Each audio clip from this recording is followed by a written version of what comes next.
So if you filed your taxes this year and the government lets you know that you're going to be getting money back, I know that you're very, very excited.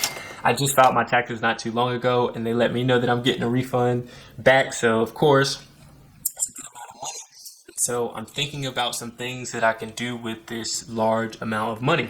So today in this video, I'm going to be going over a few things that you can do to act responsibly with this refund check, and some things that you want to watch out for so that you just don't blow the whole thing on something that you'll regret in the long term. All right, so the first thing you want to do is to set a limit on the amount that you're going to spend for fun.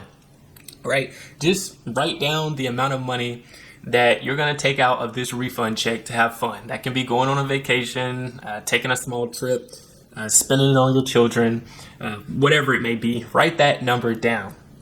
Now, I will give a piece of advice. I'm not a financial advisor, but a good, smart, rational amount is about 10 to 12% of your total refund check. So if you have $1,000, then you want to put $100 into something fun for yourself. If you don't do this, this is going to be very frustrating for you because yes, we have savings goals. Yes, we have investing goals. Yes, we want to be smart with our money. But if we don't actually spend some of our money on fun, eventually we're just going to splurge and we're not going to feel fulfilled. So you want to make sure that you have a certain amount just allotted for yourself, for your hobbies, for things that you love. Now, I am the type of person who is very frugal and really tries not to spend a lot of money on things that I feel like are not assets. And this is not always the best thing to do because sometimes I'll find myself wanting to spend a lot of money on just things that I don't even need because I've withdrawn and kept myself from buying anything. So definitely you want to treat yourself, but be reasonable. So you may be wondering, okay, I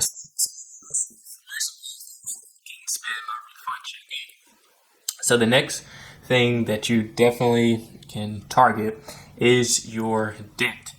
You can use some of your refund check to pay off some of your debt, and debt that you have that has high interest. Normally, this occurs with your credit cards. So if you have a credit card for and that you've been purchasing clothes or shoes or electronics on, sometimes these credit cards can have really high interest rates, anywhere from probably like 17% to 40%. And so I'll give an example. If you have some shoes that you purchased, right, and your interest rate is like 20%, well, over time, if you don't pay down that high interest, then over 4 years, you'll have to pay for those shoes twice. So I'm not going to go through the calculations for that, but that just lets you know the longer you let these balances sit, your credit card balance, you could be paying for something 2 times, 3 times, however many times, just because you won't push money towards it, get it off your plate, and that interest begins to really, really affect you. And I want to be clear, all debt is not bad debt, and you can even see if you want to spend your money on investing in something.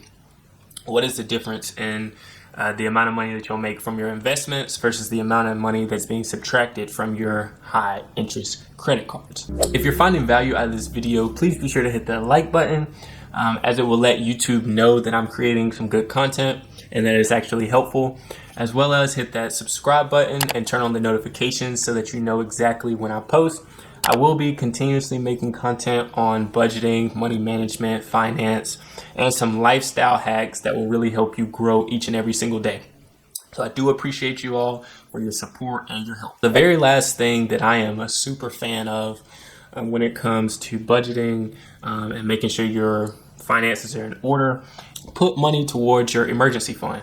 So that's definitely the last thing, and the third and final thing that I have for you all today is to definitely use some of that refund check to put it towards your emergency fund, set some money aside so that in case anything goes wrong, you have some money to pull from.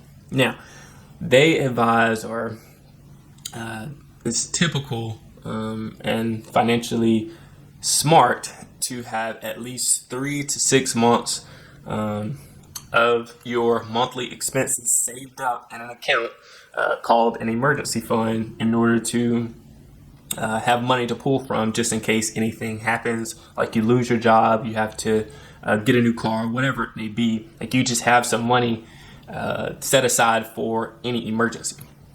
Now, if you have that, you may not need to put any extra money aside, but to be on the safe side with the pandemic that just has occurred and that we're currently in, some people were out of jobs for longer than 3 to 6 months. So want to make sure you have a good amount of money saved up in that fund just in case anything happens. If you have put money towards your emergency fund and you have spent some money on yourself and you have paid down some of that high interest debt, then the last thing that you can do, and guess what? This is a bonus tip.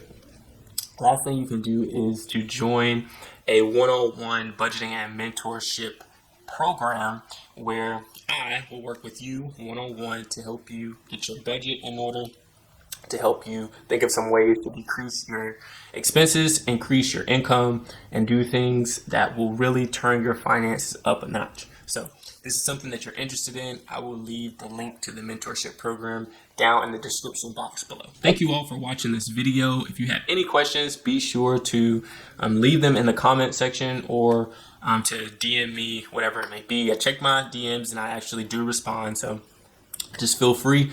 I thank you all again for watching, and I will see you guys in the next video. Peace.